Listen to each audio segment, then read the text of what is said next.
Welcome to LNN Insider. Today we're joined by Ray Ferguson, local businessman, homeowner, and property rights crusader, with his take on a proposed development that has several residents fighting to stop construction of a large warehouse complex in our backyards. And we'll get into it right after you listen to our buddies. Whether it's raining diamonds or sapphire skies, add a little sparkle to your day with Petersburg Jewelers. Swader, Central Virginia's premier sports park. Corporate events, parties, date night, or just a family outing. At Swader's, it's always playtime.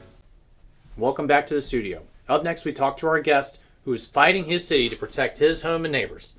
First, LNN USA is proud to launch 2023 Best of the Best. We've partnered with the Hopewell Prince George Chamber of Commerce and the Sova Chamber of Commerce to highlight local businesses in this annual event. Viewers can go to lnnusa.com and click on the Best of the Best logo to nominate their favorite businesses and Rage nominate their least favorite businesses competition.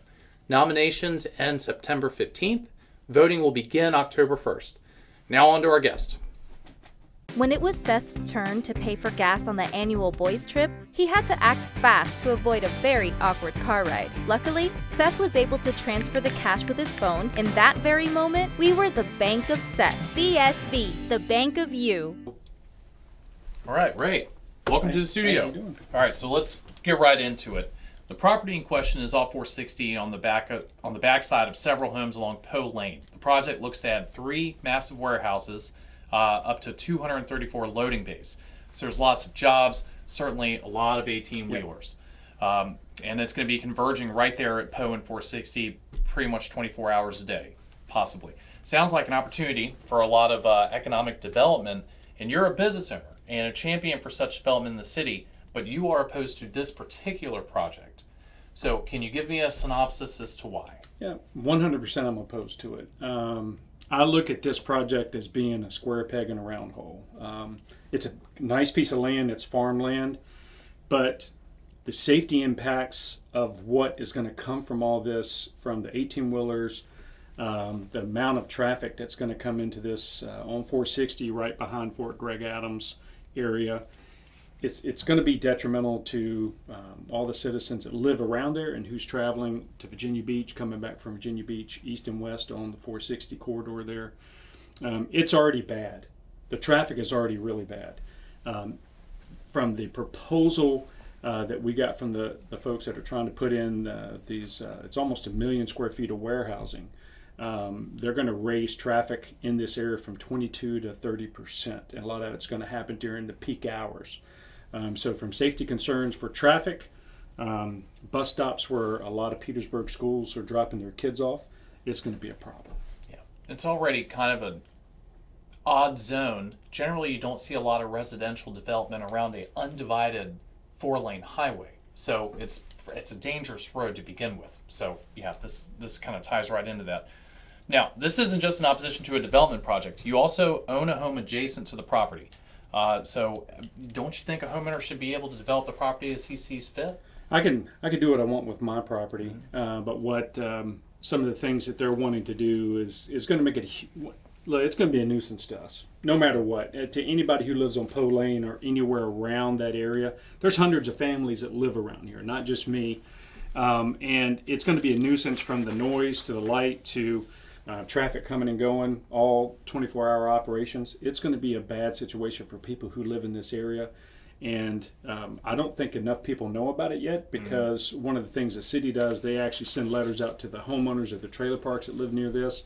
It doesn't physically go down to all the people who live in the trailer parks. So there's hundreds of people that's going to be impacted by this. Well, I guess what I'm asking is, how do you prioritize one landowner's will to do what they want with their property balanced against others, right? So this land is privately owned, so Right. How do you go to a private landowner and say you may not apply for rezoning and have it rezoned to industrial? What's the counter argument to private property rights in that I think context? they have the right to do it, but the problem is the city rolled it out wrong. They've, they didn't originally, back in June when we first had the planning commission, they did not lay out all their signs on the road, showing that we're going to have zoning change. They didn't send letters out to all the homeowners in the area. And then the ones who did get them only got them a couple days prior to that. And then you get a 42-page document from traffic analysis to different type of information that was in there for us to try to consume that. And then when you get in front of the Planning Commission, we get a whole 3 minutes to talk.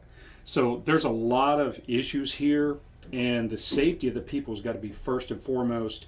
And the Planning Commission is the first line of defense for that. 100%, they're the first line of defense. I don't think they asked all the right questions. Michael Edwards, who was on the Planning Commission, he did a fantastic job doing a lot of layout and analysis, did his homework. But at the end of the day, he still voted for the project. But I think there's a lot more information that's going on here that they have not answered. And the Planning Commission, to just vote and say that it's good to go to the City Council for approval, I think was the wrong answer. So I'm fighting them on that. Now, just so I'm clear on the chronology, how much time between when you were notified of the meeting and the meeting happened? So you got the letter, and then how many days later did they vote? I received the letter on a Tuesday, and then the actual meeting was on Thursday.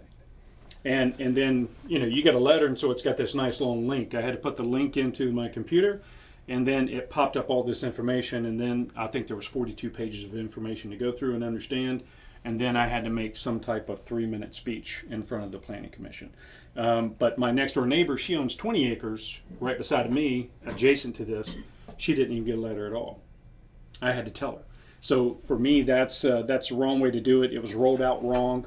And then the phone numbers that they had on the letter, you called the numbers, couldn't even get people at the zoning department. We were having to leave voice messages. And the bad thing that I'll say is when the zoning wrote out their letter for the actual planning commission, they put in there that only 2 people were against this. Well, that's because we couldn't get in contact with the city. We could not have we didn't have the right information to be able to say, well, this is wrong. This shouldn't happen. So I blame the city on that aspect of it. 2 days. I've never heard of that. Yeah, everybody got their letters like 2, maybe 3 days prior to that. That was it. But it was not rolled out right. They didn't even have signs up on the road at that time saying that it was going to be a zoning change. And when I asked one of the people who worked in the zoning, they said that it was because they didn't have any more signs. Oh. So that was that to me, I was like, that's not the right way to do this. So originally it wasn't rolled out right. They did come back the second time and they rolled it out properly, but they missed information like this 20-minute or this 20-page presentation from Williams Mullen. Yep, the great sign shortage of 2023. Yes. Yeah, I've read about that. So now, the land was zoned agricultural for years, and it was not originally part of a comprehensive plan to make it commercial or industrial. So how should the city look at these properties in light of the individuals that buy homes expecting to live there for the rest of their life and know what kind of scenario they'll be raising their kids in? What's the responsibility that they owe you here? Yeah, so look, I know the city needs money. The city would like to have money coming off of this through to buy tax dollars, signs. Yeah. to buy signs and things of that nature. But the property itself, it would make a great place for apartments, because on the other side of our lane where Poe Lane is, on the other side there we've got the Aqua Apartments, and that's working out very well. They could do the exact same thing. There's a housing shortage here in the Petersburg area. Good, nice housing. We got the pharmaceutical cluster that's coming in, things like that. We could have very nice residential, either homes or apartments right there in that area. But to put warehousing space in that area, almost 1 million square feet of it, to be and the amount of traffic that's going to come in the 18-wheelers, I think it's a recipe for disaster. Well, do you buy the city's argument that was outlined in this letter that it's too hard to run the utilities to that field in order to develop commercial Not properties? at all. Is there anything different about that? Not at all. That absolutely is on the people who want to convert that land. It's not on the city. City's responsibility is the road. They have to keep the road up. They're going to have to put money into the road and infrastructure around that. But the people that's wanting to convert that land, they're the ones who have to put the money into it. And I think it'd probably be more money for them to do it that way, less utilities they do industrial. Yep. And so originally the developer said it was going to be homes. So what and when did that change? I have no idea. 2 days before the Right, vote. I do not know, but there was a couple of things that were going on behind the scenes that we don't know about. We know, and actually one of the things that we got in that 20-page document that we never saw before this last meeting on August 17th had a diagram of 100 plus homes and the lots that could go in there, but somehow they scrapped that and now they're going with industrial. With almost zero regard for the property values of the citizens that live all around it, it seems. I would think. Yeah. So on June 1st of this year, the planning commissioners voted against rezoning the property due to emotions and some unclear plans presented to them. So 2 months later, the commissioners revised the proposal and passed the measure 6-1. What do you think happened? And this is speculation, but Yeah. did you get a feel for something happening behind the scenes? I got a feeling that there's probably some arm twisting going on, some conversations, some lunches. I got a feeling that there's information passing. Look, I think the city council really wants this to pass. They want the dollars behind it. I know Brian Moore of Economic Development stood up in front of this last meeting, and this really needs to, be really good for the city. And I agree it'd be good for the city, but this is not the right area to do it in. Find another piece, because this would be good for residential. Like I said, we've already got the safety issues on 460 as it is. This is going to cause a lot more problems. And one of the big things on this property, they have to get those 18-wheelers out of that area. So we're talking about hundreds of 18-wheelers that are going to be in this 72-acre lot, where they're going to build an acceleration lane coming out onto 460. Well, that goes toward Poe Lane, which is where I have to slow down and go into my road or come out of my road. I have no idea what that's going to look like, and the city still hasn't showed us how that's going to look. And until they show us that, I have no idea how the planning committee can even say, yeah, this is great, move it forward to the city council. I just remember everyone focusing on the Wagner Road area for economic development when all the casino conversations were happening right beside the interstate, right beside the railroad. And so to go to a place that's surrounded by residential, it seems, like you said, a square peg round hole. Well, to add on to that, where Wagner Road is, where the McDonald's is, back behind there's actually plans for another warehouse to go in that area. So that's going to create more traffic on 460 on this corridor that we're talking about, if that gets approved. But that's a combination between Petersburg and Prince George to approve that. I don't know if Prince George is on board, but I think Petersburg is. But that's also going to cause a lot more traffic to come down 460. Most of it would go out to 95 directly off of Wagner Road, but coming down 460 east, it's going to happen.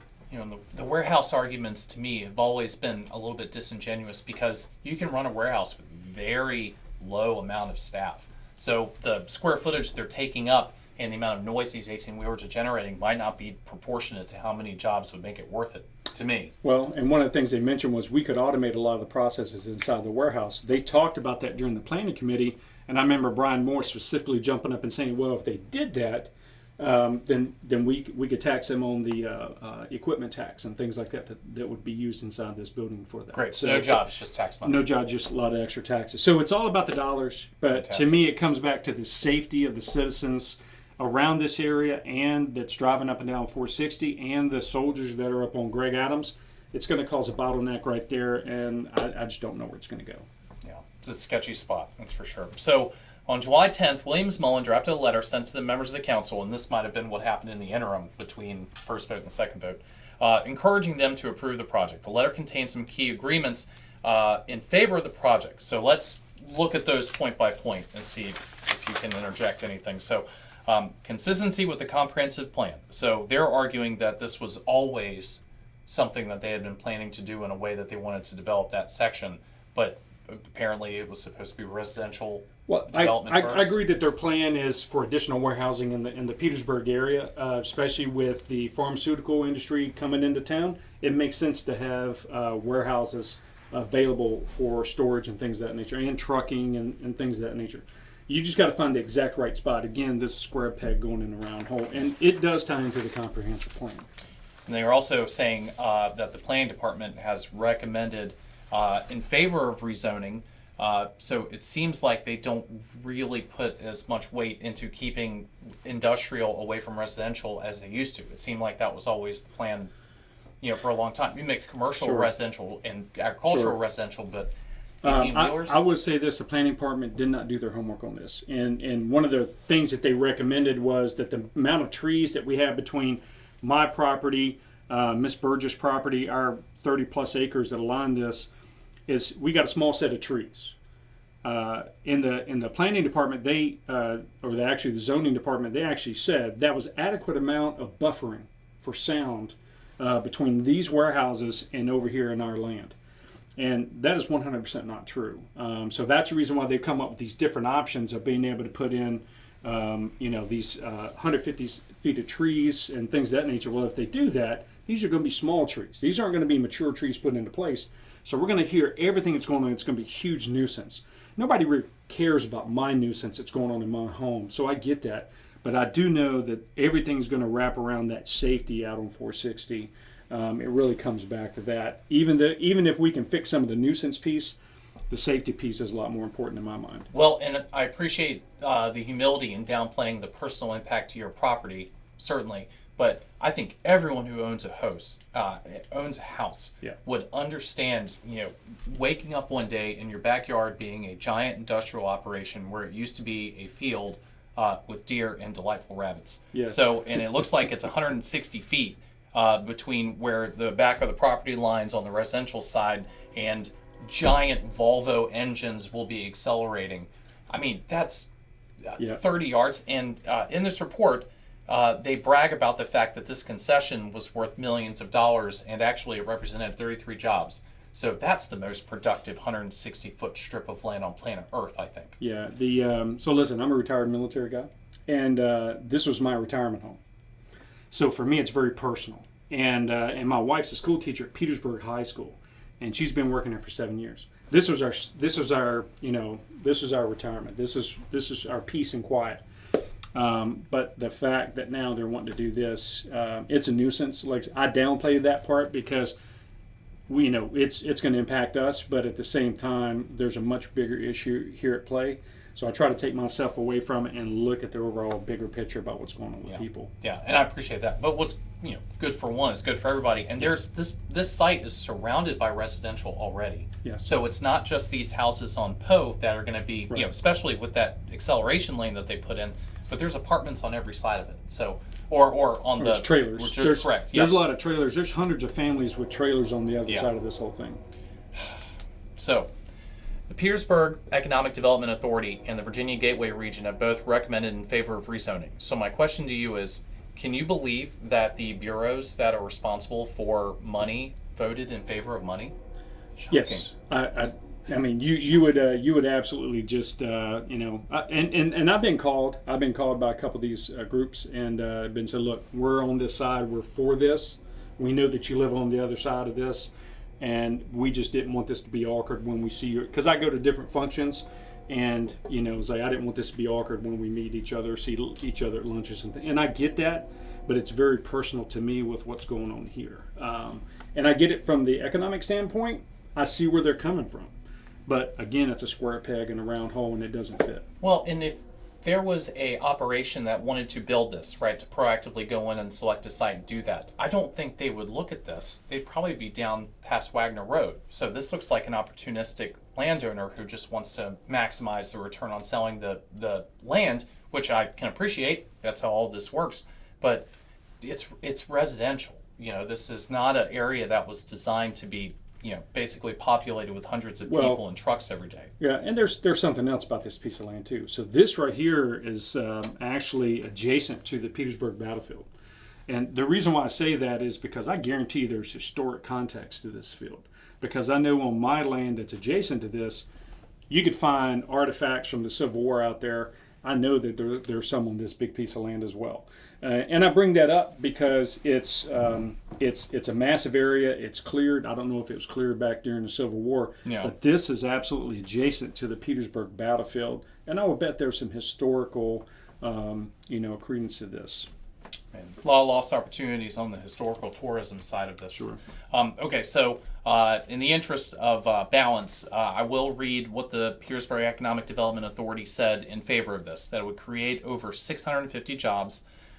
It would pay the residents approximately $34 million a year in newly created salaries, which those residents can then reinvest in the local community, or Amazon.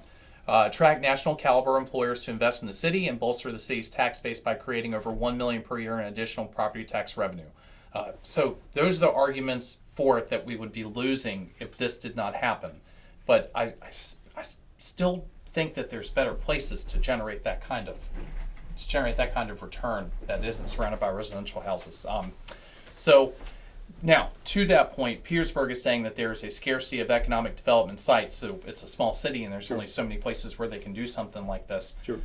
So how do you balance that in your mind with? Look, I go back to what I said before. This would be a much better site for apartments, housing type situation, even though they've put some information out there that it would cause maybe more traffic. But let me tell you, when you start mixing in a lot of 18-wheelers on this road and the acceleration lane coming out toward our road on Poe Lane, it's going to cause a lot more issues. I get it, on the warehouse side, and the city is looking at jobs. But here's the one thing to say about the warehouses. Nobody's leasing them yet. Yeah. They don't have anybody to lease them. They're building them as spec buildings, so somebody could come in and lease these. And the jobs, they don't know if they're going to come from Petersburg, Chesterfield, Prince George, Dinwiddie. They don't know where the jobs are going to come from. So they're probably staying in the region. I don't know if it's Petersburg per se, but that's the way they're selling it. Interesting. So their argument also in the Williams-Mullen report is that light industrial offers the least traffic of any potential use. So it seems like they're trying to say that light industrial equals light volume, but these are a lot of bays that can handle a lot of traffic. It's 200 plus bays in here, and then you imagine all the trucks that are going, the actual forklifts coming and going all throughout the night to move product around. You're gonna hear that backup. I'm going to hear that for the rest of your life. It's going to be bad. But the trucks, the people who are going to manage these areas, and then you got all the construction to build all this is going to be massive. So I'm not looking forward to this at all. This has been a bad summer for me just because we've been fighting this thing since June. But like I said, I go back to the way the city rolled it out. They did not do a good job of this, and I'm fighting them every way on it because they have not really done all their homework. Like I said, Michael Edwards is the hero in my book because he really did a lot of analysis.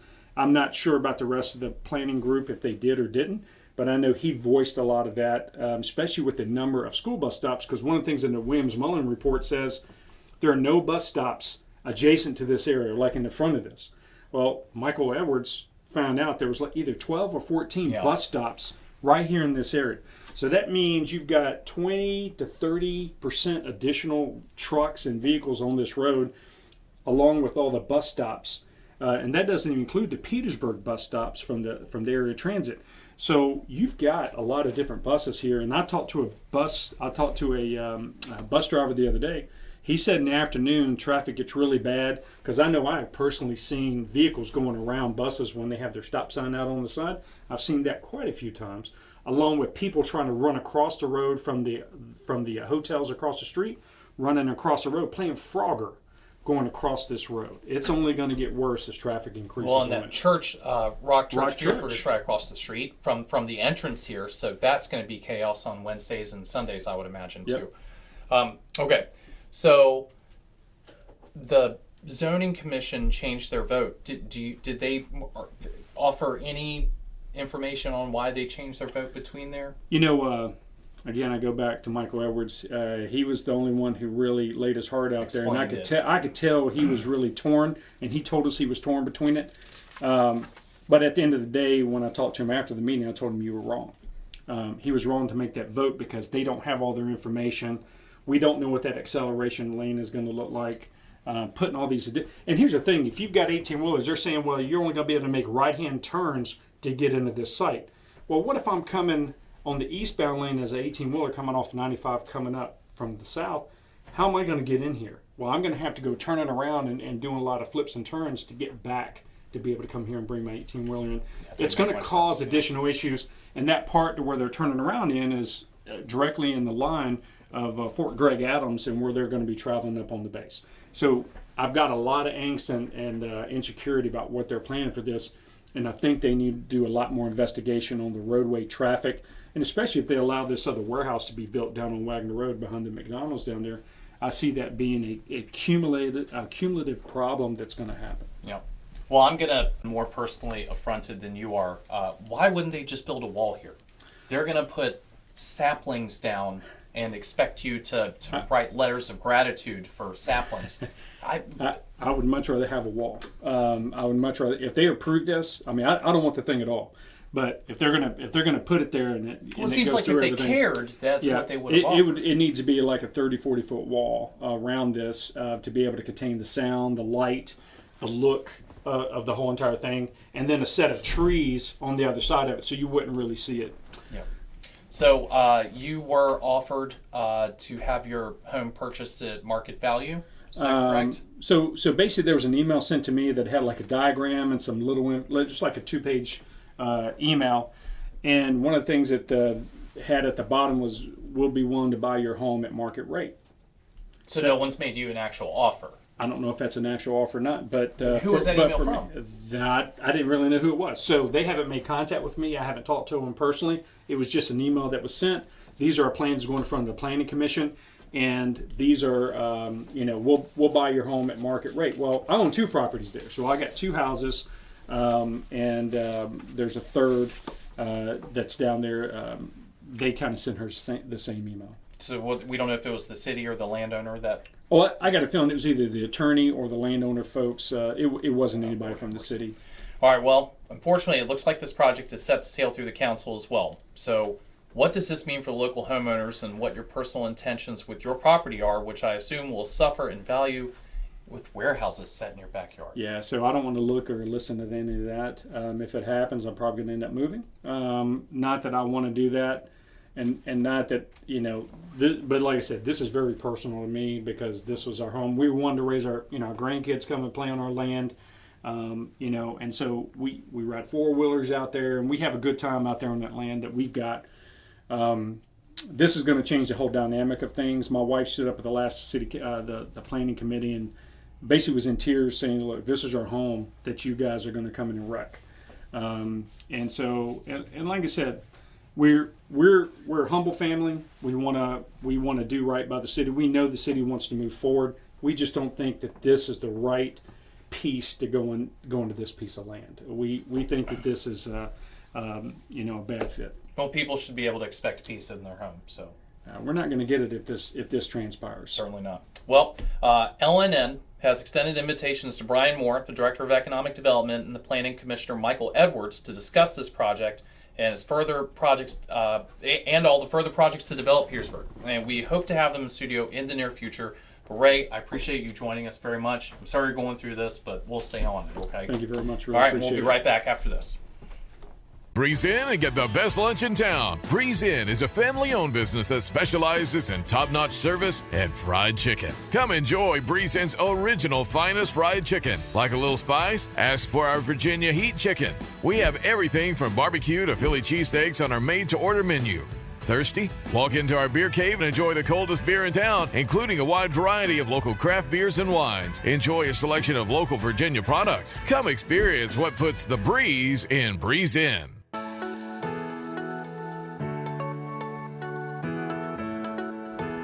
Yes, you can still get haircuts, colors, highlights, waxing services, everything that's going to make you look great right here at the Apothic Company.